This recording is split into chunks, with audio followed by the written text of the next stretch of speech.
कि जो भी अभी तक पॉलिसीज आई हैं उसने कैसे हमारे एजुकेशन सिस्टम को चेंज किया है। The major shift which changed the entire scenario was in the British times. जो लोग एजुकेशन पॉलिसी डॉक्यूमेंट की बात करते हैं उन्होंने वो डॉक्यूमेंट्स पढ़े नहीं बता है सकते हैं कहीं। कि ब्लूम्स टैक्सोनॉमी क्या होता है? ब्लूम्स टेक्सोनॉमी के बेसिस पर हमारे क्वेश्चन पेपर्स ड्राफ्ट होते ये हैं। फ्रेमवर्क आपको कौन बना के दे रहा है? एजुकेशन में ये तीन चीजें होती है, करिकुलम है, पेडागोजी, पेडागोजी है, इवैल्यूएशन। इवैल्यूएशन है। करेक्ट चाहिए कि स्टेक होल्डर्स अपना आइडिया गवर्नमेंट के आगे रख पा रहे हैं। टेक्स्ट बुक्स डिजाइन करते हुए वो लोग ही शामिल होते हैं जो उस फील्ड के एक्सपर्ट्स होते हैं। न्यू टेक्स्ट बुक्स में कॉमर्स की बात है, कॉमनर्स की बात है, विमेन का पर्सपेक्टिव है, चिल्ड्रन की बात है। कॉलेज में एनरोलमेंट्स कम हो रही है, ओवरऑल हम देखेंगे तो खाली है।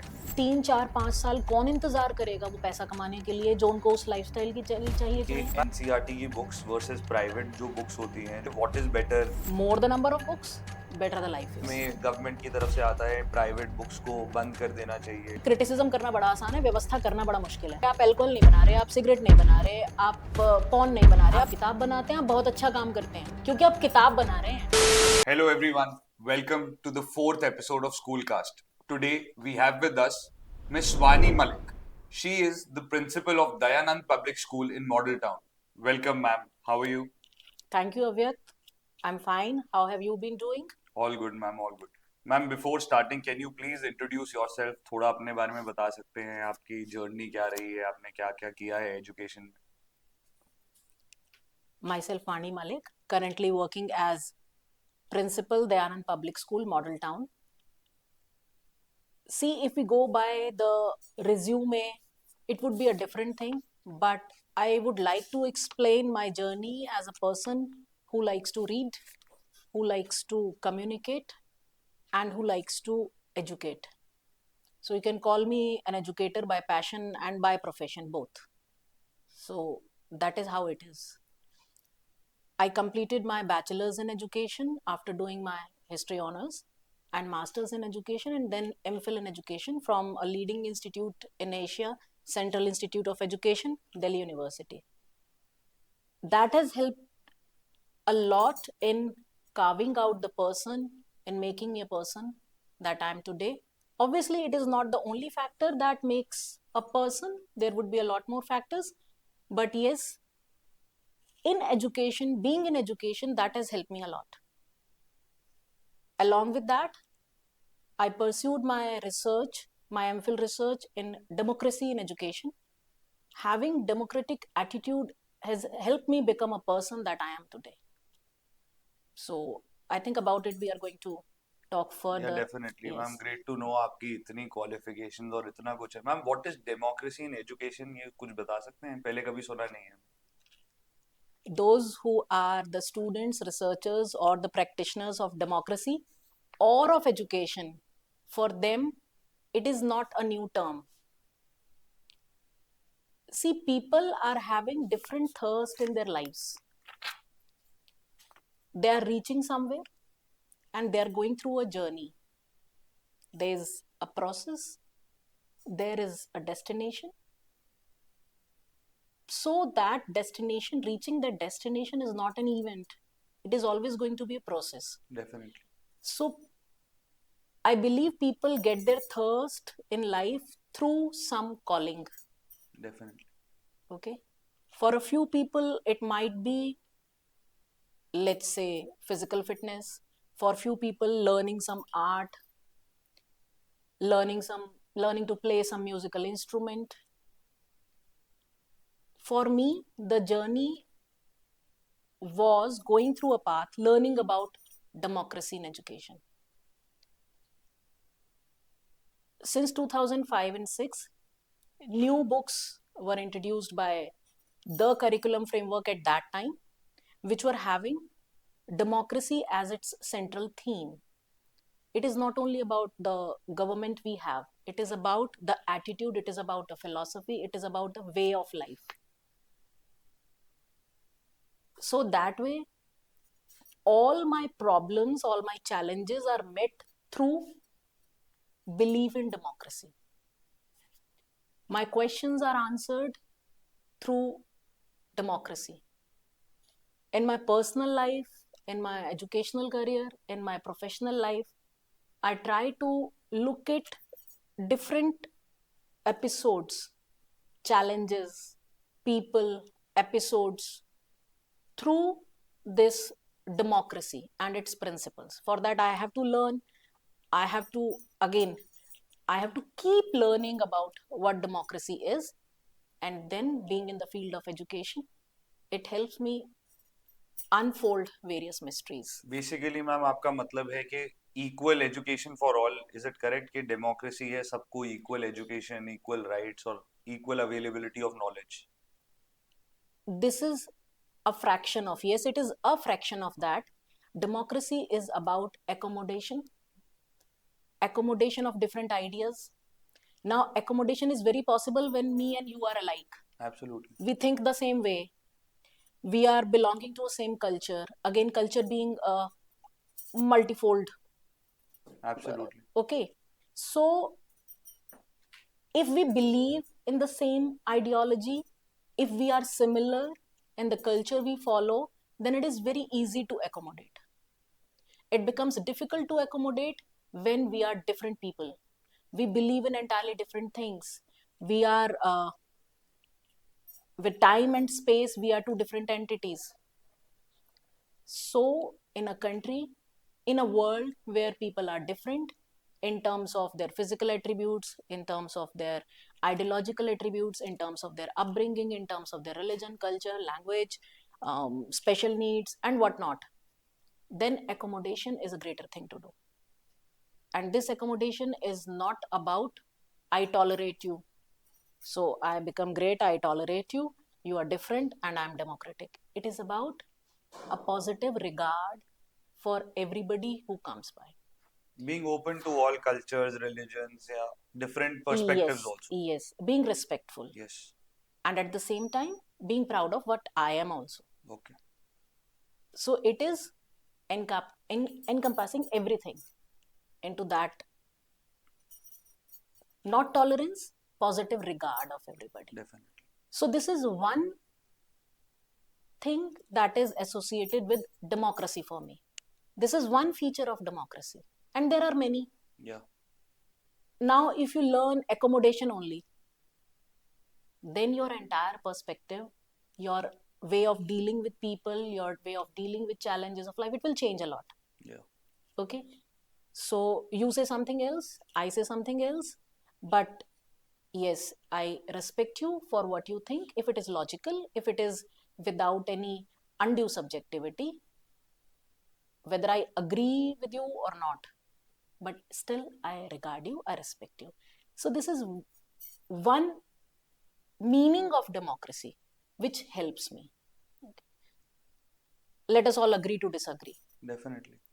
There are many. There is freedom. Not that I can vote and the government belongs to me.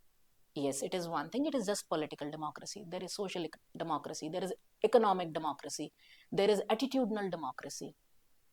So, when I say democracy and I say education, these are two different worlds, and we are placing them together in one domain.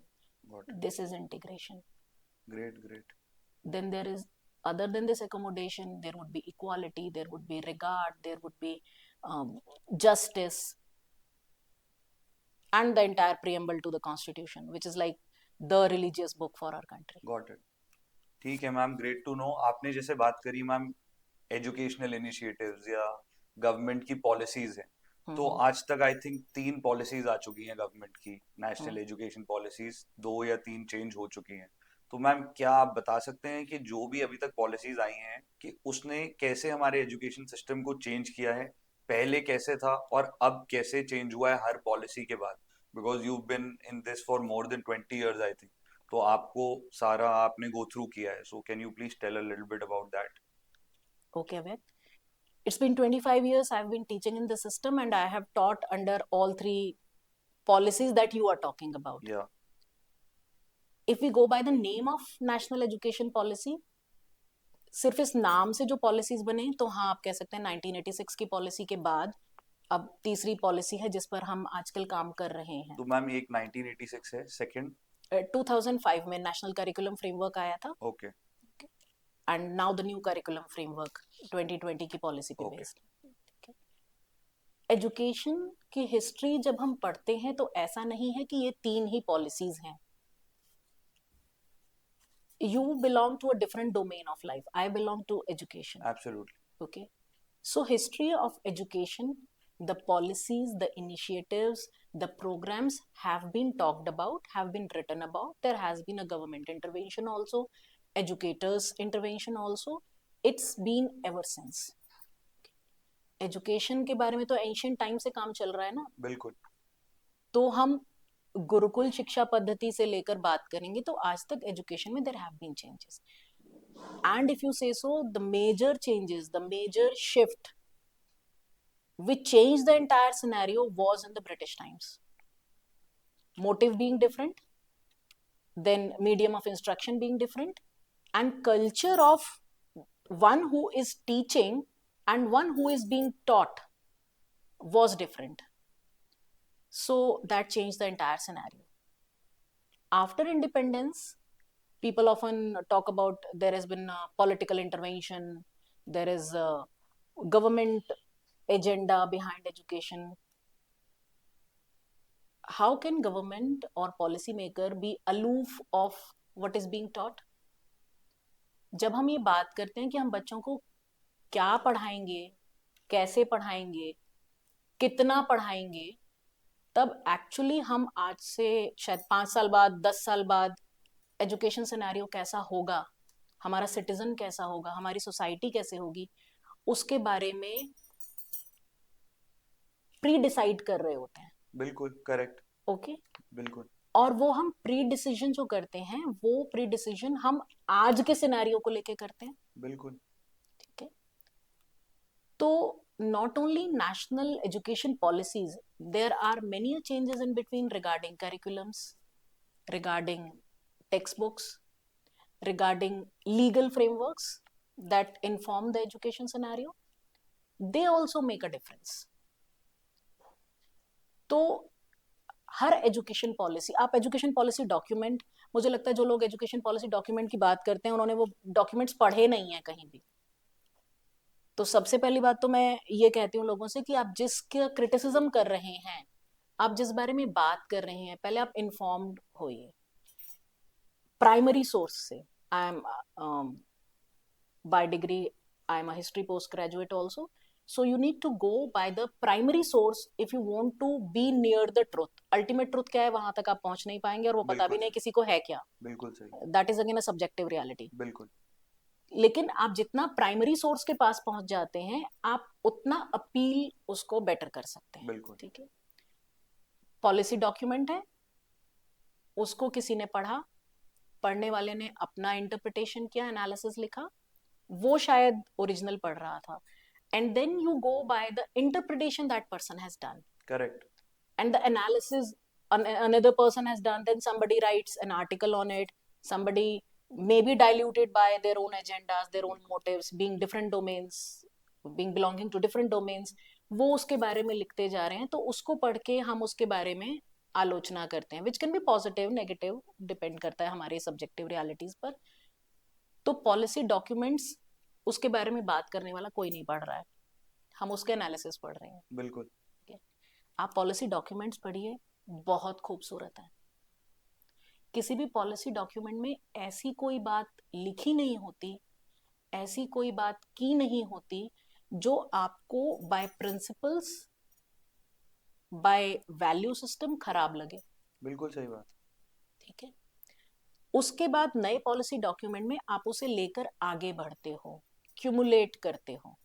तो अगर आप 2020 की policy की बात करें, जो changes लोग बात करते हैं, इसके बारे में बात करने के लिए अव्यक्त आई गेस आपको बहुत लोग मिल जाएंगे. Correct. आपके ऑफिस में स्नैपशॉट्स बनाने वाले जो पॉलिसी पढ़ के या यूट्यूब वीडियोस हैं उनको देखकर बता देंगे अच्छा इसमें सिस्टम ये हो गया है, आप प्री प्राइमरी 3 साल का हो गया है, 5+3+3 4 हो गया है, आपका सब्जेक्ट्स के अंदर सिलेबस का डाउन स्केलिंग हो गई है, क्वेश्चन पेपर ऐसा होगा. ये सब बातें तो आपको कोई भी बता देगा. तो उसके लिए I am not going into much details. But yes, the new education policy, it again wants to connect you to the roots as well as it belongs to the future generation. This is how I understand. Like one more thing, Bloom's taxonomy education में ना evaluation के लिए एक ma'am standard आप है. पहले सब listeners के लिए 1 मिनट में बता सकते हैं कि ब्लूम्स टैक्सोनॉमी क्या होता है? ओके, एजुकेशन का एक इम्पॉर्टेंट पार्ट है इवैल्यूएशन, असेसमेंट, ये पता करना कि लर्नर पहुंचा कहाँ तक है. ठीक है, तो उसके लिए ब्लूम्स टेक्सोनॉमी एक काइंड ऑफ फ्रेमवर्क है. जैसे आप असेस करते हैं, ब्लूम्स टेक्सोनॉमी के बेसिस पर हमारे क्वेश्चन पेपर्स ड्राफ्ट होते हैं. अगर ठीक से ड्राफ्ट हुए हैं तो, नहीं तो आप कोई भी पुस्तक उठा के उसमें से 4 सवाल लिख के टेस्ट बना के भी असेस कर सकते हैं. लेकिन अगर किसी काम को आप जानते हैं, करते हैं, तो ब्लूम्स टेक्सोनॉमी सभी टीचर्स ने, सभी एजुकेटर्स ने सुना होगा, उस पर काम किया होगा. मतलब कि असेस करने के लिए कि असेस स्टूडेंट्स की करने के लिए प्रोग्रेस कहाँ तक हुई कहाँ है. तक पहुंची, किस किस डोमेन में. इट्स नॉट कि उसने 10 नंबर में से 4 नंबर का याद कर लिया या 6 नंबर का याद कर लिया. इट इज ऑल्सो अबाउट कि लर्निंग के किस डोमेन में वो बात को समझ रहा है. ब्लूम्स टेक्सोनॉमी पहले 3 डोमेन्स में टेस्ट करते थे, नॉलेज, अंडरस्टैंडिंग एंड एप्लीकेशन. ठीक है, करेक्ट. नॉलेज है ज्ञान की बात, आपने ऐसे का ऐसा रिप्रोड्यूस किया किसी चीज को. अंडरस्टैंडिंग कि आप उसके साथ और आगे बढ़े, आप समझ रहे हैं उसे. Application was there. अब पिछले कुछ सालों में कहा ये लो ऑर्डर थिंकिंग स्किल्स हैं, नॉलेज, अंडरस्टैंडिंग एंड एप्लीकेशन. जब मैं स्कूल में थी तब पेपर बनता था और मैंने अपने एजुकेशन प्रोग्राम में 25 ईयर्स बैक ब्लूप्रिंट्स ऐसे ही तैयार किए, knowledge, understanding and application, which was a standardized paper. Got it. ठीक है, पिछले सालों से आपने सुना होगा HOTS, yes, high order thinking skills. High order thinking skills. आप पब्लिशिंग बिजनेस से हैं, आपने अपने बुक्स पे हाईलाइट भी किया होगा हॉट्स इंक्लूडेड. बिल्कुल सही बात है. ठीक है, high order thinking skills included. तो हम ये हॉट्स कॉपी पेस्ट कर रहे हैं आजकल हर जगह. ये क्या है?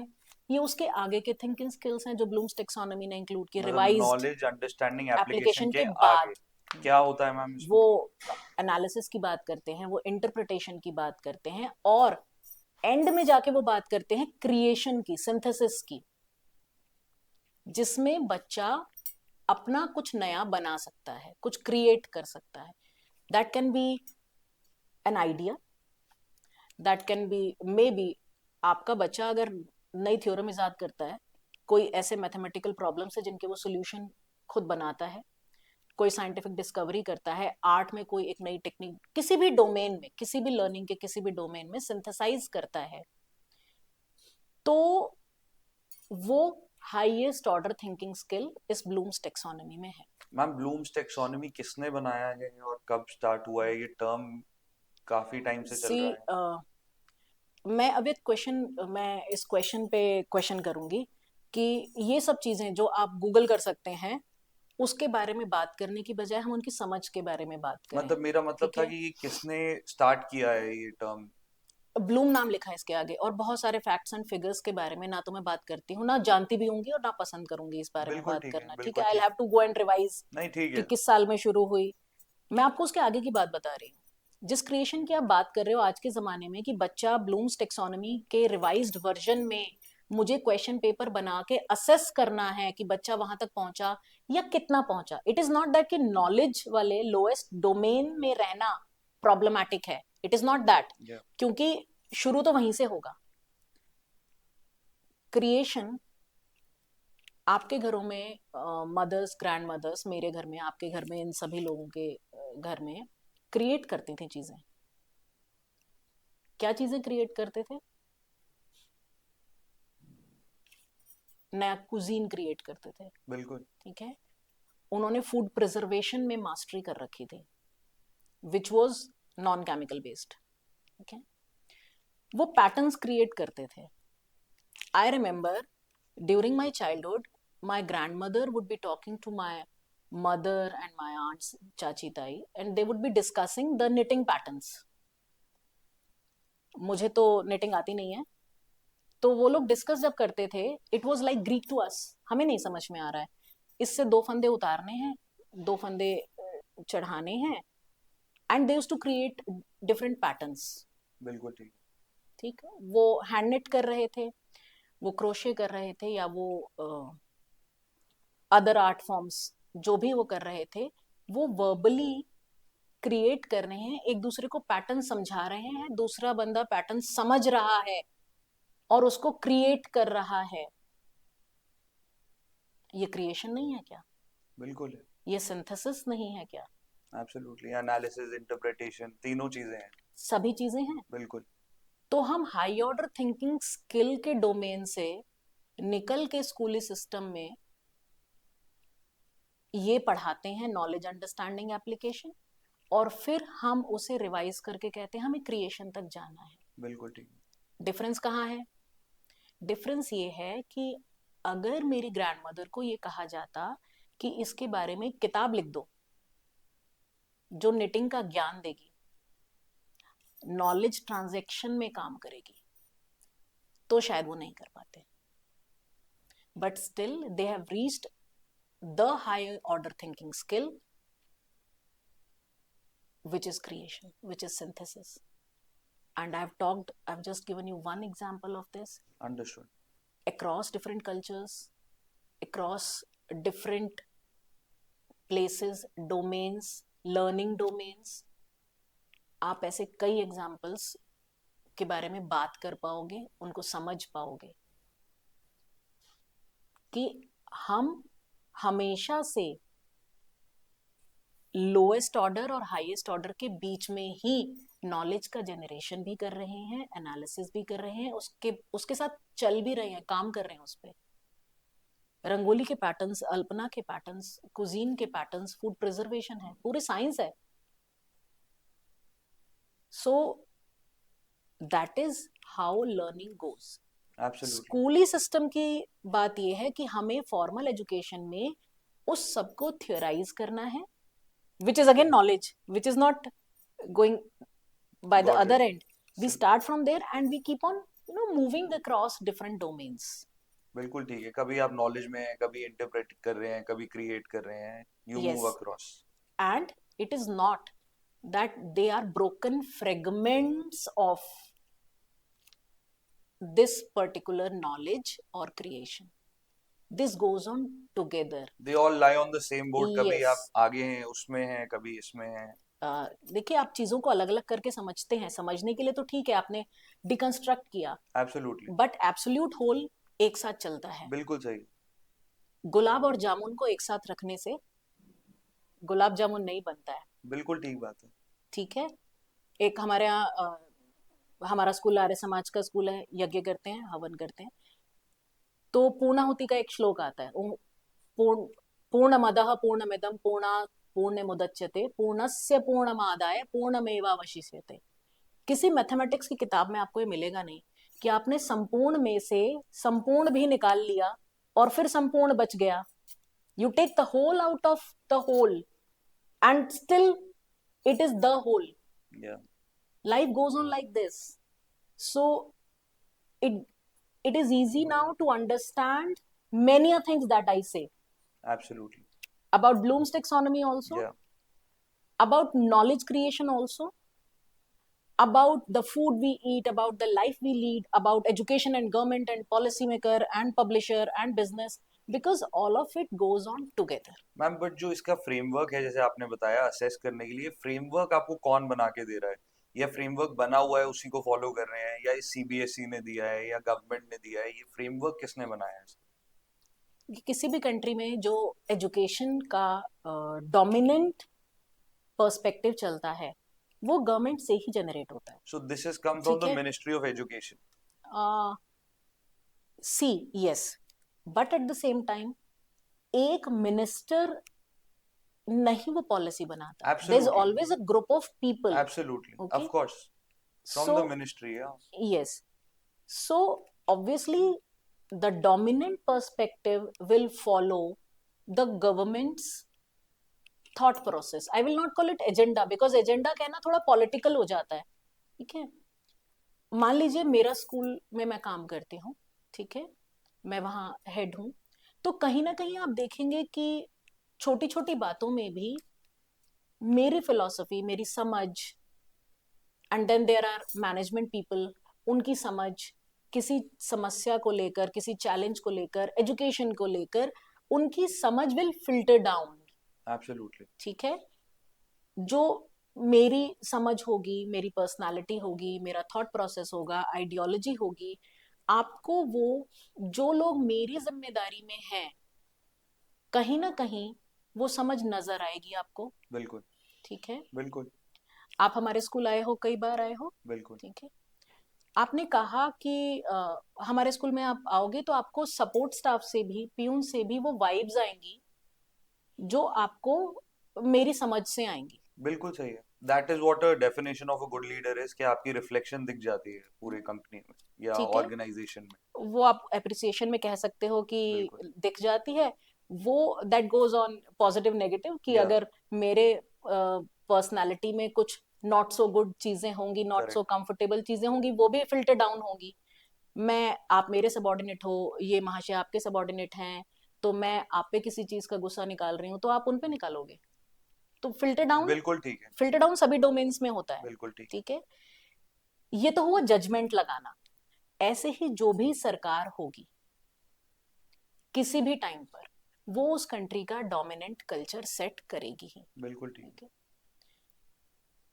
इंडिपेंडेंस के बाद से, इंडिपेंडेंस के पहले भी एक्चुअली, जब ब्रिटिश हमारे एडमिनिस्ट्रेटर्स थे, तो उन्होंने वो एजुकेशन का कल्चर भी सेट किया, which decides the curriculum, which decides the pedagogy, which decides the evaluation। Education में ये तीन चीजें होती है, करिकुलम है, पेडागोजी पेडागोजी है, इवैल्यूएशन इवैल्यूएशन है। करेक्ट। ये तीनों चीजें उससे इन्फॉर्म होंगी। Same is the case with the governments post independence also, okay. Post independence political party बदलेगी, वो एक आइडियोलॉजी लेकर ही आ रही है ना। ऑल्दो इन बिल्कुल modern times there have been blurry borders between the ideologies, बिल्कुल। okay। So when there the borders are blurred between different ideologies, you cannot have a whole set this side or that side. So that way it is going to be reflected into the policy document, absolutely. okay। As an educator, I may say ये ठीक है, ये गलत है, but do I have the right, or do I have reached that place that I can inform the policy? If not, then what I can do is the best to make out the best from that policy. ठीक है ma'am, जैसे हमने, thank you for a very detailed और बहुत अच्छा answer. Ma'am जैसे हमने बात करी फॉर्मेशन ऑफ एजुकेशन पॉलिसीज, आपने पूरी उसके बारे में बात करी, तो क्या आपको लगता है कि हमारे गवर्नमेंट में, हमारी कंट्री में, चाहे 1985, 1986 या 2005 या कोई भी पॉलिसी हो, क्या उसमें इक्वालिटी इन फॉर्मेशन है? कि क्या जो स्कूल, डायरेक्ट स्कूल ओनर्स हैं या प्रिंसिपल्स हैं या जो स्कूल से डायरेक्टली रिलेटेड लोग हैं, क्या उनकी एडवाइस या उनकी आइडियोलॉजी कंसिडर करी गई है गवर्नमेंट में? और क्या करी गई है, नहीं करी गई है, या करनी चाहिए और ज्यादा? क्या उससे हम बेटर कर सकते हैं? बिकॉज आप लोग जो डायरेक्टली एवरीडे स्टूडेंट्स को देखते हैं, तो आपको पता है अभी इस टाइम पे कंट्री का कल्चर क्या है। Basically school is the formation of any countries culture या फ्यूचर, की क्या चल रहा है, उन्हें ट्रेंड्स पता होते हैं। तो आपको क्या लगता है इस बारे में? थिंक आपने जो सवाल किया उसमें दो तीन बातें हैं, हाँ जी। या तो अब हम इस क्वेश्चन को डिकंस्ट्रक्ट करते मैम हैं तो, पहले तो हम ये कर लेते हैं कि आपको लगता है कि इक्वालिटी इन्फॉर्मेशन है ओके, पॉलिसी में? ओके। पॉलिसी डॉक्यूमेंट आप कहीं भी देखेंगे, उसमें इक्वालिटी की बात होगी। उसमें इक्वालिटी की बात ऐसे है that we are over the years increasing the number of those who are being taught, correct. Okay. We are trying to decrease the dropouts. We are talking about universalization of elementary education. This is again a process. जैसे democracy एक process है, बिल्कुल। जैसे we are more democratic than we were before. तो equality की जब हम बात करेंगे तो सिनेरियो बदलता है कंट्री का, हमारे स्टेक होल्डर्स बदलते हैं, हमारी समझ आगे मैम बढ़ती है। इक्वालिटी से मेरा मतलब है फॉर्मेशन में, कि जो डायरेक्ट, जैसे हम कुछ भी बिजनेस रिलेटेड पॉलिसीज गवर्नमेंट निकालती है, ओके, तो वो बिजनेसमैन की कमेटी बिठाकर उनसे डिस्कस करते हैं, उनके ओके, आइडियाज लेते हैं, ओके, और क्या एजुकेशन में ऐसा होता है, और अगर नहीं होता है तो क्या होना चाहिए कि स्टेक होल्डर्स अपना आइडिया गवर्नमेंट के आगे रख पा रहे हैं? Okay, so equality you mean to say? Information, Okay, in the formation of in the yes, writing down of the yes, policy, you want to say whether it is transparent process or not, absolutely, whether it is providing voice to the stakeholders or not. Absolutely. आप जो ये जानना लोग चाहते हो? Directly day to day में ये कर रहे Okay, हैं, क्या उनकी वॉइस है इस पॉलिसी में, या ये गवर्नमेंट ऊपर लेवल पे ही बन रही है? okay. देखिए, कोई भी पॉलिसी जब बनती है इन केस ऑफ एजुकेशन, अभी टेक्स्ट बुक्स नई लिखी जा रही हैं एनसीईआरटी की।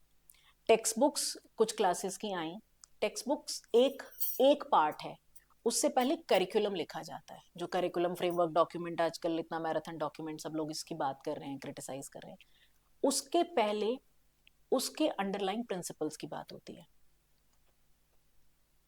उसमें different stakeholders, those who are the experts in the field of education, those who have studied education as a discipline, as a subject, those who have studied and analyzed the philosophy of education, the psychology of education, the sociology of education, and the subject knowledge and various other domains of it, people across different domains of education, they are given the responsibility to discuss, to analyze, to come to a conclusion regarding policy documents.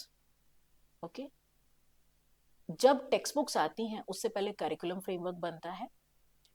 2006 में नई text book start हुई थी जो NCF पे base थी 2005 पे। People के हाथ में सिर्फ टेक्स्ट बुक पहुंचती है, जिसको देखकर आप लोग भी टेक्स्ट बुक्स से रिलेटेड काम करते हैं। उसके बाद नई टेक्स्ट बुक्स डिजाइन होती हैं, क्लासरूम्स में बात होती है। उससे पहले करिकुलम फ्रेमवर्क है 2005 का।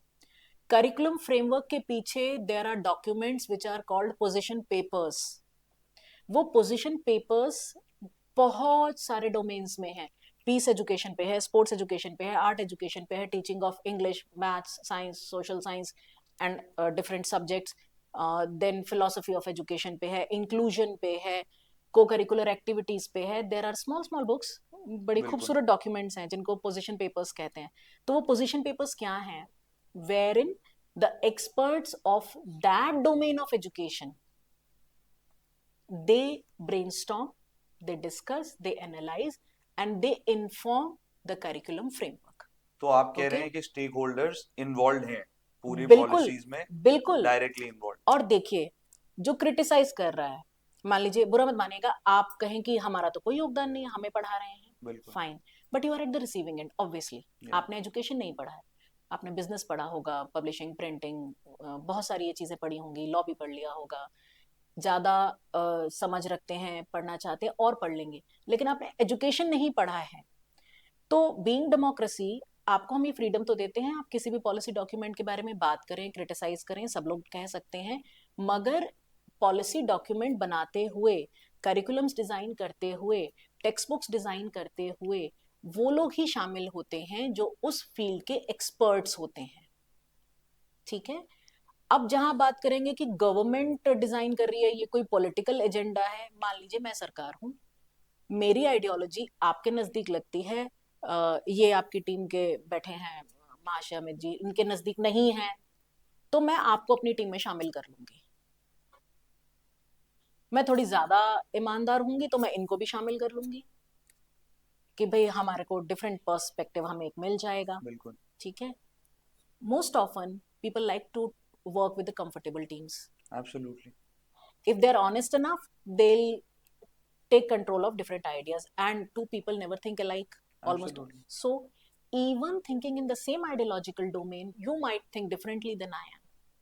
So the position papers, they involve hundreds of people who are there in the field of education, understood, different domains of education. बिल्कुल, And this time, while formulating 2020 policy, ये पॉलिसी इनिशियली आने के पहले भी, आने के बाद भी, स्कूल्स को सीबीएसई का, स्कूल्स को गवर्नमेंट का ओपन इनविटेशन था that you can, there were lot of activities designed in which you can voice your opinion. Okay, schools में हमारे पास सर्कुलर्स आ रहे हैं कि teachers, parents, students, school heads, वो अपने आइडियाज, अपने ओपिनियंस वो भेजें।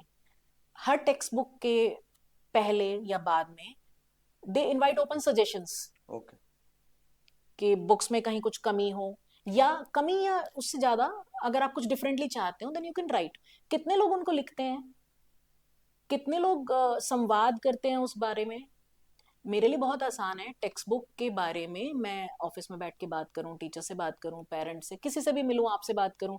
ये बहुत प्रॉब्लम है, वो प्रॉब्लम इनमें है। मैं इन्हें बताऊं कि भाई ये ऐसे ऐसे मुझे समझ में आता है, मेरी समझ अगर आपको वैल्यू करती है आप इसको एक बार ओवरव्यू कर लो। ये होता है काम करने का एक साधारण तरीका, जो एक गुडविल में, गुड स्पिरिट में किया जाता है। कि मैंने आपको बताया कि देखो मिस्टर सेठी, मुझे लगता है आप ये काम ऐसे करते हो, आप ऐसे करोगे ना तो अच्छा लगेगा। अभी आपके ऊपर है, आप मेरा ओपिनियन, मेरा बिल्कुल। जजमेंट अग्री करते हो तो आप उसको एडजस्ट कर लोगे। लेकिन आप मुझसे मिलने आए, मैं आपसे बात नहीं कर रही, आपके जाने के बाद मैं किसी और से बात कर रही हूँ कि भाई इसमें तो ऐसे था, इसने ऐसे किया, इन्होंने ये ठीक नहीं किया।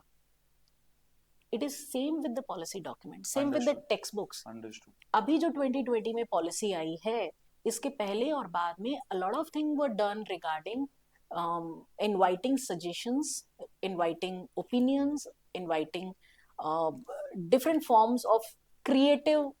Basically stake Yes, holders are involve, जो कंट्रीब्यूट करना चाहता है yes, they are open and welcome कि वो कंट्रीब्यूट करे। yes. ठीक है। But at the same time, say, if I want a suggestion from my students, या I cannot ask all the students of the school to absolutely. come to me. Absolutely. One, absolutely. I can invite, let's say, class monitors, or let's say absolutely. class teachers, or I can give an open invitation that whomsoever wants a difference can put it in the suggestion box or come to me. Absolutely. Now the people who have not given any suggestion anywhere, now if they say that this decision is not, as per what I say as a stakeholder, मुझसे तो किसी ने पूछा नहीं है, ऐसे नहीं हो सकता ना। ठीक है। मैम, अब जैसे हमने पहले एजुकेशन पॉलिसीज की भी बात करी, यू आर राइट कि हर पॉलिसी अच्छी है, दैट इज एब्सोल्युटली फाइन कि हर कोई ट्राई करता है बेस्ट बनाने का। लेकिन हम हमेशा, बहुत चेंजेस एवरी ईयर भी होते हैं, लेकिन हम हमेशा ब्रॉडली, अगर हम हिस्ट्री की बात करते हैं तो हम post world war 1, pre world war 1 ऐसे बात करते हैं।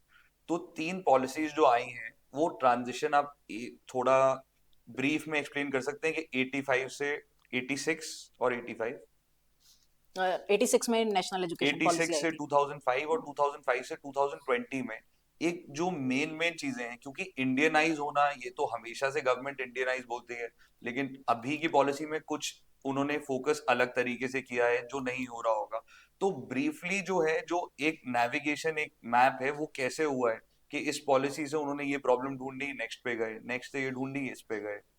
देखिए, इंडियनाइज होना इस शब्द के भी मायने समय के साथ बदल जाते हैं। बिल्कुल। ठीक है। As a teacher in the classroom, जब 2005 का फ्रेमवर्क आया और उससे रिलेटेड टेक्स्ट बुक्स आई, तो जो मेजर चेंज था that the textbooks were more democratic, more inclusive, more accommodative. Okay. And there were few examples, मैं आपको अपने सब्जेक्ट से एग्जांपल्स उठा के बताती हूँ। जैसे कि अगर आप हिस्ट्री की बात करें तो प्रोलेटेरिएट हिस्ट्री उन्होंने इंक्लूड की। पहले कहानी चलती थी राजा रानी की कहानी, तो the entire perspective of teaching history was through the perspective of the ruler. ठीक है। अब न्यू टेक्स्ट बुक्स में history was taught as the history of common people. This was one change, there were many. अब जो history of common people चलता है, तो उसमें फार्मर्स की बात है, उसमें कॉमनर्स की बात है, विमेन का पर्सपेक्टिव है, चिल्ड्रन की बात है, as if they are also the citizens of the country. Then nomads की बात है, क्योंकि उसी टाइम फ्रेम में जिस टाइम पे kings and the rulers are ruling and administering, the common people are also there. So this was one shift. Second thing, textbooks included more examples which were kind of breaking the gender stereotypes. ये हम 2005 की बात। 2005 की बात कर रहे हैं, मैंने ये 2000 से पढ़ाना शुरू किया। I was teaching through the old social science text books. 2005 के बाद 6 में जो टेक्स्ट बुक्स आई, वो एक खास खूबसूरत टेक्स्ट बुक्स थी। तो आपने बोला इंक्लूसिव थी हिस्ट्री, फ्रॉम दूसरे लोगों की बात करी, कॉमन पीपल की बात हो रही थी, फ्रॉम रूलर्स, और इसके साथ साथ, और तीसरा आपने बताया जेंडर सेंसिटिविटी थी। हाँ, मैं आपको ये ब्रॉडली बात कर रहे हैं।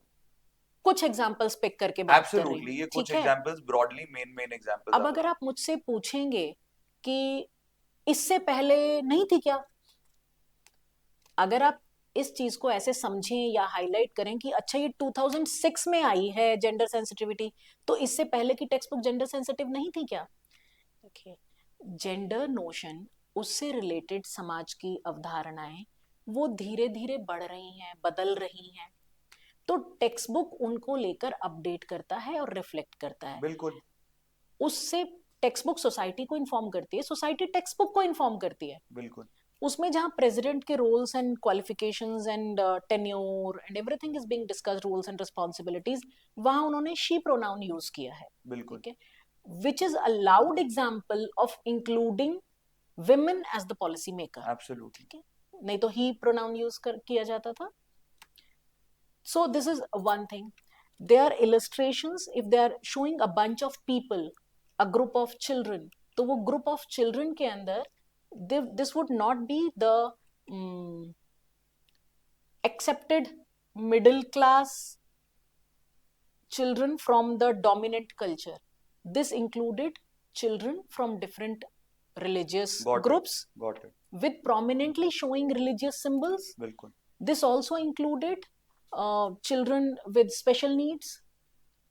So that way, inclusion was overtly, loudly included ma'am, into the ये तो हम textbooks. डेप्थ में जा रहे हैं। हाँ जैसे अब जी, मैं 2020 में, तो डेप्थ में ही तो जाना है ना जब अव्यक्त। हम 2020 में आए तो अब टेक्नोलॉजी एक नेक्स्ट लेवल हाँ, पे आ गई। अब दो चीजें करनी है। अब मैं अगले चेंज की बात करती हूँ, जो आपने कहा ना ये तो 2005-6 के, मैंने मैम, आपको मेरा एक दो एक और चेंजेस इसमें बताए। बीच में ओके, छोटा क्वेश्चन है। जैसे 2020 में अगर हमें एक हाईलाइट की बात करनी होगी तो वो होगी डिपेंडेंस ऑन टेक्नोलॉजी या यूजेज ऑफ टेक्नोलॉजी। बिल्कुल। ऐसे ही 1986 और 2005 में भी कुछ ऐसी चीजें होंगी जो उस टाइम के हिसाब से, पहले के टाइम के हिसाब से ज्यादा होंगी। तो अगर हम 2020 पॉलिसी बोलेंगे, हम बोलेंगे technology plus many more things, but technology is the centre, उसके अराउंड बहुत ओके, सारी चीजें। तो ठीक है। 2005 में भी ऐसा कुछ था कि जिसके around gender sensitivity is always increasing, या हर बार चेंज हो रहा है सिनेरियो, क्या कल्चर में बात हो रही है, बट ऐसी कुछ चीज जो उस टाइम के लिए बहुत न्यू थी।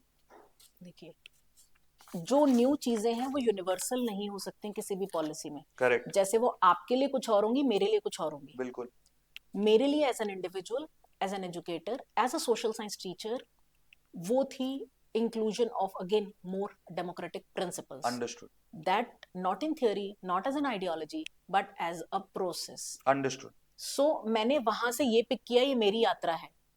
तो it was more democratic in nature than the textbooks before, overtly, loudly. अब अगर आप आज की पॉलिसी की बात करेंगे तो जैसे आपने कहा कि टेक्नोलॉजी है which is touching the future, but इस पॉलिसी में सिर्फ technology is not the centre, correct correct because इस टेक्नोलॉजी में, इस न्यू पॉलिसी में सेंटर है फ्यूचर को पास्ट से जोड़ना, एब्सोल्युटली ठीक है। बिल्कुल तो वो जो पास्ट का हमारा, because the current government is into reviving and glorification of the past as well, so past की पॉलिसीज आप ये देखेंगे, अर्ली चाइल्डहुड केयर का जहाँ डॉक्यूमेंट है, वहां वो ओल्ड एंशिएंट विजडम से टर्म्स डिराइव कर रहे हैं, इलस्ट्रेट कर रहे हैं, और पास्ट से जोड़ना फ्यूचर तक जाने को, मुझे लगता है ये अब की पॉलिसी, उसके बीच में क्लासरूम स्ट्रक्चर क्या होगा, टेक्स्ट बुक में क्या लिखा जाएगा, वो सब उसके अराउंड घूम रहा है। बिल्कुल तो yes, we need to touch the technological needs, we need to touch the future, at the same time we need to remain connected to the past. There should be a bridge. Yes, got it so वो flexibility जो है got it negotiate करने की, वो अब की policy में है गॉट इट कि हम अपनी एंशियंट विजडम से दूर नहीं आ सकते, कल्चरल रूट्स को नहीं छोड़ सकते अगर हमें फ्यूचर में जाना है, which is true also, which I consider true also. I immensely respect the wisdom that is there in our books, that is there in our culture, that is there in our families. So that is it. ठीक है, thank you ma'am, very good answer, ये काफी अच्छा लगा सुनकर। Ma'am, अब एक बहुत डायरेक्ट क्वेश्चन है कि जो हमारे ट्रेडिशनल टीचिंग मेथड्स थे, हम्म, पहली बात तो क्या आपको लगता है कि वो फेल हो रहे हैं हमारी करंट जनरेशन के लिए, जो टीचिंग मेथड्स हैं? बिकॉज अब जो हम ओवरऑल ग्लोबली देख रहे हैं कि कॉलेज में एनरोलमेंट्स कम हो रही है, कॉलेजेस अब ओवरऑल हम देखेंगे तो खाली हैं। लोग कॉलेज धीरे धीरे जाना छोड़ रहे हैं, कॉलेज की इंपॉर्टेंस कम हो रही है। स्कूल एजुकेशन में जो होता है हर कोई चैलेंज कर रहा है कि इसकी आपकी रियल वर्ल्ड में जब आप फ्यूचर में काम करते हैं उसकी कितनी वैल्यू है। तो क्या आपको लगता है कि हमारे करंट टीचिंग मेथड्स फेल कर रहे हैं,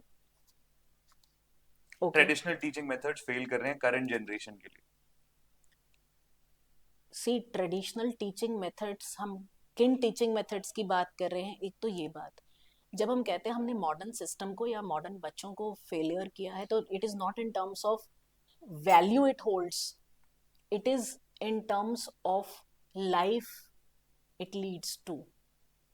हम जब आज के सिस्टम की बात कर रहे हैं, कह रहे हैं कॉलेजेस में बच्चे कम हो रहे हैं, तो हम एक्चुअली क्या कहना चाह रहे हैं? मैम एक और छोटा सा इसमें नुआंस है कि जो लोग इंजीनियरिंग पढ़ रहे हैं, बीटेक पढ़ रहे हैं, एक्स वाई जी बहुत चीजें हैं, वो एम्प्लॉयबल ही नहीं है अभी वर्कफोर्स में। बहुत सारे अनएम्प्लॉयड लोग हैं जबकि वो अच्छी अच्छी डिग्रीज पढ़ रहे हैं। तो ये भी एक पार्ट है कि क्या टीचिंग मेथड्स हैं या क्या है। देखो, एजुकेशन का एक रेस्ट्रिक्शन तो वहीं पर आ गया जब आपने एजुकेशन को सिर्फ एम्प्लॉयबिलिटी का जरिया मान लिया। We are not talking about modern education system anymore, we are talking about modern economics. ठीक, बहुत अच्छी एक वंदना शिवा जी की मैंने रील देखी थी, क्लिपिंग्स। आप हंस रहे हैं, मैं भी रील्स देखती हूँ। हम्म। वो कहते हैं जब से मॉडर्न इकोनॉमिक्स ने एक्टिविटीज को क्लासिफाई किया ना, इकोनॉमिक एक्टिविटी और नॉन इकोनॉमिक एक्टिविटी के बीच में, तो ये सिर्फ क्लासिफिकेशन नहीं था। इससे मैंने क्या समझा कि आपने इसको हायरार्कियल भी बना दिया। जैसे आपने कहा ये इकोनॉमिक एक्टिविटी है, नॉन इकोनॉमिक एक्टिविटी है, you place economic activity over and above the non economic activity. यहां से सारी समस्या शुरू हो जाती है। आप जीवन सिर्फ जी रहे हैं पैसा कमाने के लिए, ज्यादा पैसा कमाने के लिए, और ज्यादा पैसा कमाने के मैम लिए। बट अगेन अगर हम एजुकेशन को इकोनॉमिक से नहीं, हाँ, एंड ऑफ द डे हाँ, you have to see, have money to live a decent life. खाना खाने के लिए पैसे चाहिए, हर चीज के लिए पैसे चाहिए। तो अगर हम एजुकेशन को उससे नहीं रिलेट करेंगे तो कैसे कैसे करेंगे? I agree, education has to be linked with employability, but education is a wider umbrella. It gives you much more in life than employability.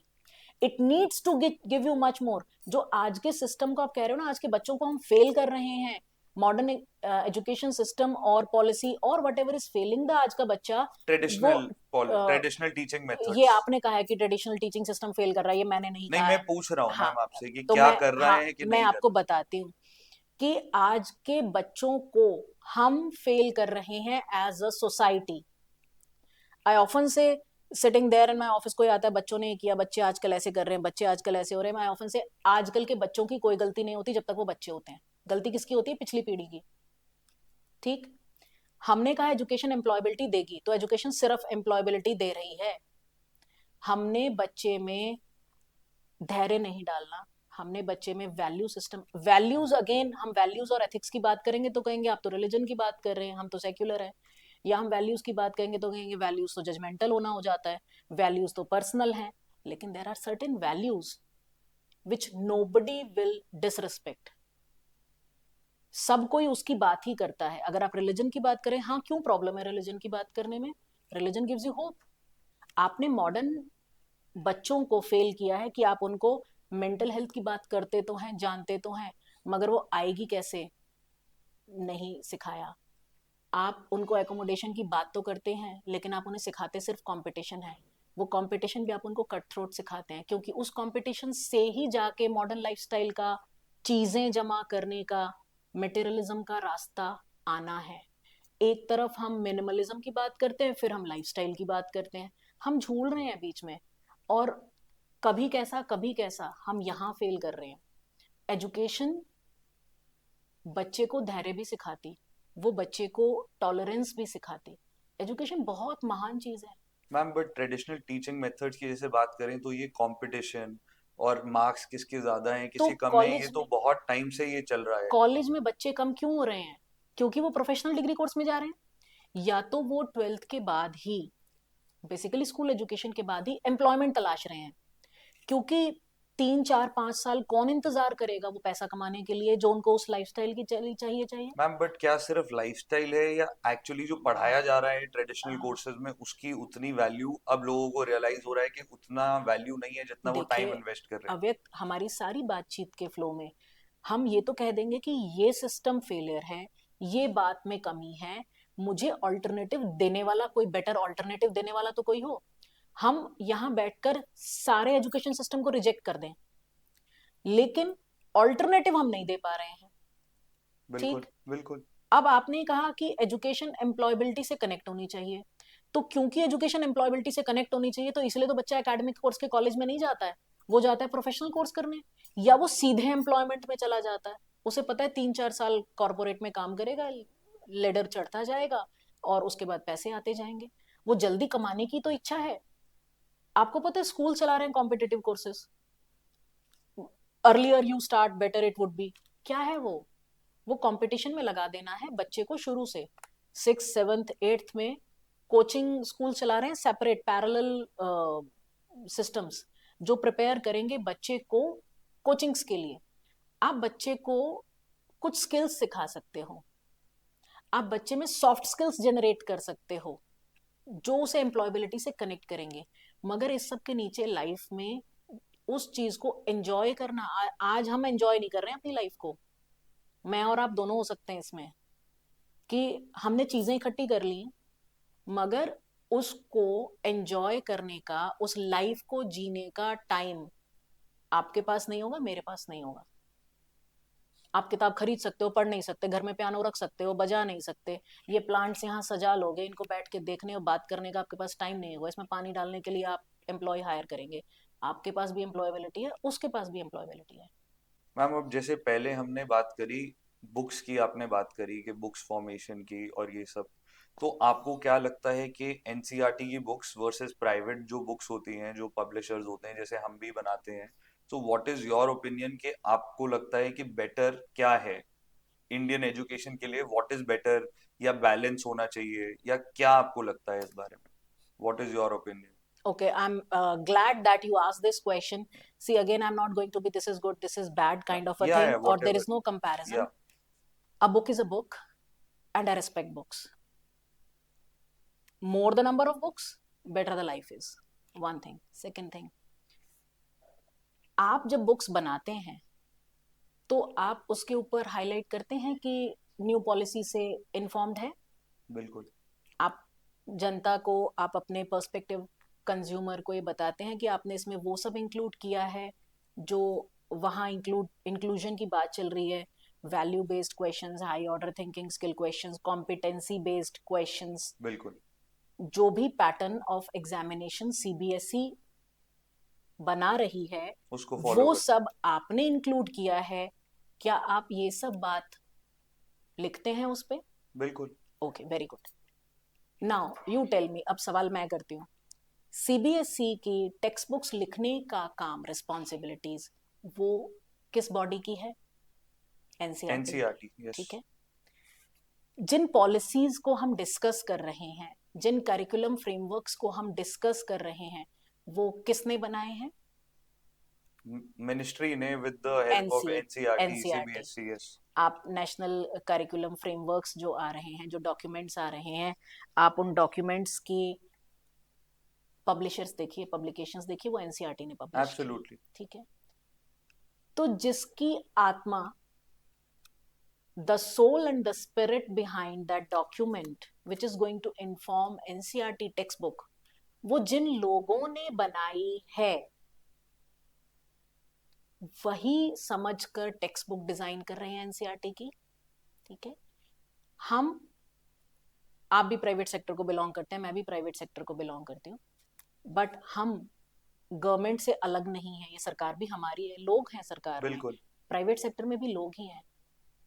आप जिसकी टेक्स्ट बुक पे बेस करके अपनी टेक्स्ट बुक बना रहे हैं, आप जिस स्पिरिट और सोल को हाईलाइट करके अपनी टेक्स्ट बुक बना रहे हैं, अपने रेफरेंस बुक्स बना रहे हैं, आप उसको गलत ठहरा के खुद को सही नहीं कह पाएंगे। बिल्कुल ठीक है। ठीक है। So I think that should also go as a learning with you today. Respect the textbook. Absolutely ma'am, क्या Respect होता है any कि book. हर पॉलिसी या हर एक दो सालों के बाद ये बात होती है कि क्या हमें गवर्नमेंट की तरफ से आता है प्राइवेट बुक्स को बंद कर देना चाहिए, रोक देना चाहिए। तो ये क्या साथ में चलना चाहिए या बंद कर देना चाहिए? करेक्ट कि हम वो पॉलिसीज के बेस पर ही अपनी बुक्स बनाते हैं, लेकिन क्या जो फीडबैक हम लेते हैं एवरीडे बेसिस पर, हमारी टीम ऑन ग्राउंड स्कूल में जाके, और हम बच्चों की Hmm. साइकोलॉजी समझते हैं, हम हर रोज उनसे मिलते हैं टीचर से और उनका फीडबैक इम्प्लीमेंट करते हैं, तो क्या इतनी जल्दी गवर्नमेंट कर सकती है या होता है इतनी जल्दी जो गवर्नमेंट इम्प्लीमेंट करती है फीडबैक्स? या जो बुक्स बना रहे हैं एनसीईआरटी की, क्या वो लोग एक साल में 200 स्कूल में जाकर फीडबैक्स लेते हैं, समझते हैं कि आजकल क्या चल रहा है? जिन 200 स्कूल्स में आप जाकर फीडबैक लेकर साइकोलॉजी समझते हो, okay, वो 200 स्कूल पूरी कंट्री का एजुकेशनल सिनेरियो नहीं है। एब्सोल्युटली, ठीक है, एब्सोल्युटली। हमारी कंट्री के एजुकेशनल सिनेरियो में जब हम यूनिवर्सलाइजेशन की बात करते हैं तो अर्बन, मिडिल क्लास और एलीट क्लास स्कूल्स, उनमें पढ़ने वाले बच्चे ही नहीं हैं, absolutely, which is where you are reaching because they are your perspective consumers. Absolutely, आपकी रिस्पॉन्सिबिलिटी है कि आप उनका फीडबैक लें because they are your target consumers, absolutely, and you have to include their perspectives, their challenges and their concerns. Absolutely, Okay, NCERT government body hai, okay, and they are designing textbooks for the far flung rural areas, tribal areas, the border cities, even outside the country. तो उनका group, audience group, उनका target group is very colourful. ठीक है, तो इतना ज्यादा wider audience है उनके पास। उनका बच्चा मिडिल क्लास एलीट स्कूल का, इंग्लिश मीडियम स्कूल का वो बच्चा सिर्फ नहीं है, बिल्कुल, उनको उस बच्चे को भी पढ़ाना है जो फर्स्ट जनरेशन लर्नर्स है। एब्सोल्युटली, उनको उस बच्चे को भी पढ़ाना है जो सुबह काम पर जाता है और फिर वो स्कूल जाता है। उनको उस बच्चे को भी पढ़ाना है जो शाम को दुकान पर बैठकर किसी के यहाँ दुकान पे नौकरी करता है और मालिक के घर बेटी, मैं ऐसे बच्चों के बारे में जानती हूँ, मालिक के घर बेटी की शादी है तो वो सुबह मंडी से फूल लेकर आता है, सब्जियां लेकर आता है, उसके बाद वो स्कूल आता है, प्री बोर्ड का पेपर देता है, उसके बाद वो घर जाता है, फिर वो शादी में मेहमानों को अटेंड करने का काम करता है, एक दिन छुट्टी करता है, एक दिन स्कूल आता है। वो बच्चा भी केटर करना है।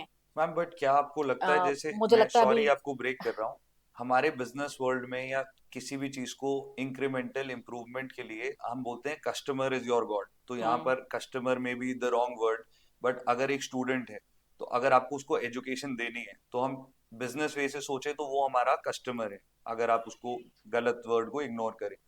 तो क्या एनसीईआरटी के जो, अगर वो एक दुकान पर बैठे हुए बच्चे की भी बात करते हैं, तो क्या वो उनसे रेगुलर बेसिस में टच में हैं, उन लोगों से जिनकी बुक्स बना रहे हैं, कि वो कैसे सोच उसकी इवॉल्व हो रही है, वो क्या यूट्यूब पर देख रहा है और वो सोच के आगे बढ़ रहा है, वो क्या जानना चाहता है, या फिर जो लोग बना रहे हैं वही पुराने तरीकों से बना रहे हैं? मेरा यही क्वेश्चन है सिर्फ।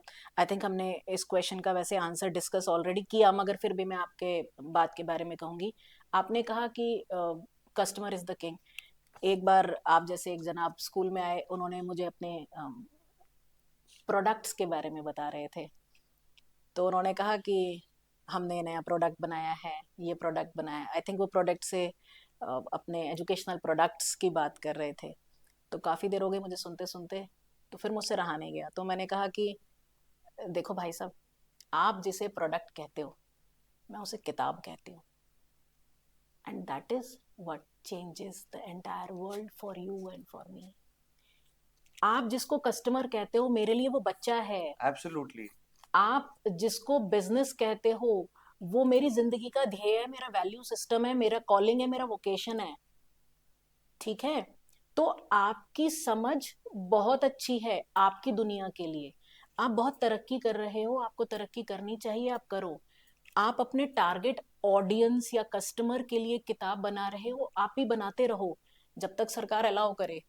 ठीक है, क्योंकि सरकार अलाउ कर रही है तभी तो आप बना रहे हो ना। बिल्कुल अगर पॉलिसी मेकर या जो व्यवस्था करता है ना किसी भी डोमेन में, उसका काम बड़ा मुश्किल है। मैं हमेशा कहती हूँ व्यवस्था करने वाले का सहयोग करो, उसका सम्मान करो, बिल्कुल क्योंकि क्रिटिसिज्म करना बड़ा आसान है, व्यवस्था करना बड़ा मुश्किल है। बिल्कुल बिल्कुल ठीक है। ठीक है, तो अब सरकार ने उस व्यवस्था में आपको जगह दे रखी है। बिल्कुल ठीक है। अगर किसी दिन सरकार ने हमें कह दिया कि नहीं, हो ही नहीं सकता, अभी तो सरकार ने सिर्फ कहा है कि एनसीईआरटी किताब पढ़ाओ, ठीक है, हम एनसीईआरटी किताब पढ़ा रहे हैं। जिस दिन सरकार आके चेकिंग भी करेगी प्राइवेट स्कूल्स की, या सरकार आपकी किताबों का पब्लिश होना बंद कर देगी, बंद तो कर सकते हैं ना, ब्रिटिश ने बंद कर दिया था इतना लिटरेचर, तो वही सरकार अलाउ कर रही है किसी न किसी फॉर्मेट में आपकी बुक्स को, तभी आप बना रहे हैं भाई साहब, तभी आप बेच भी रहे हैं। बिल्कुल ठीक है, आपको ये लिबर्टी है, तब आप उनकी बनाई किताबों को गलत बना कर, बताकर या कमतर बताकर फिर अपनी किताब बेच रहे हैं। मैम, हम जो ठीक, मेरा मतलब है गलत नहीं है, बट क्योंकि ये सिर्फ एक पॉइंट होता है कि गवर्नमेंट आगे, और प्राइवेट को हाँ, साथ में मिलके आगे बढ़ना चाहिए। आगे बताती हाँ हूँ। जी। आपका मोटिव एजुकेट करना नहीं है, आपका मोटिव अपनी किताब को बेहतरीन बनाना है।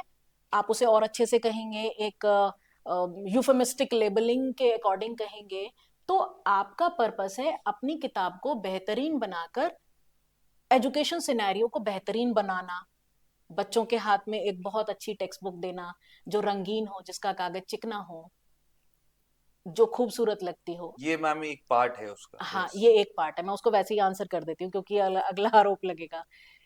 तो बहुत अच्छी बात है, किसको नहीं अच्छी लगती किताब, सुंदर किताब, चिकने पन्नों वाली किताब। पर मेरी देश का बहुत सारा बच्चा वो अफोर्ड नहीं कर सकता। सरकारी सिस्टम में सरकार जिम्मेदारी लेती है वो किताब बच्चों तक पहुंचाने की। ठीक है, तो वो सरकार जो किताब पहुंचाने की है, आपने कंटेंट को अच्छा पैकेजिंग दिया, मान लिया मैंने, ठीक, लेकिन कंटेंट, आपने कहा मैं कंटेंट पे भी काम कर रहा हूँ, बहुत अच्छी बात है, वो भी काम कर रहे हैं, और वो कंटेंट उन्हीं की स्पिरिट से डिजाइन हुआ है। आप तो यही लिख रहे हो ना कि हम एनसीएफ को फॉलो कर रहे हैं, आपने लिखा नहीं मैं एनसीएफ को फॉलो नहीं कर रहा, मेरी टीम साइकोलॉजी अपनी स्टडी करती है, ग्रोथ साइकोलॉजी पढ़ रहे हो, डेवलपमेंट साइकोलॉजी पढ़ रहे हो, लर्निंग साइकोलॉजी पढ़ रहे हो, स्टिमुलस रिस्पॉन्स पढ़ रहे हो, क्या पढ़ रहे हो आप?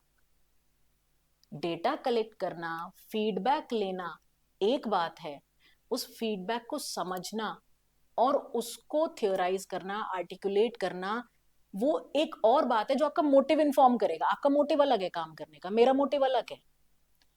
ठीक, मैं किसी भी किताब को खराब नहीं कहती, क्योंकि किताब बहुत खूबसूरत चीज है।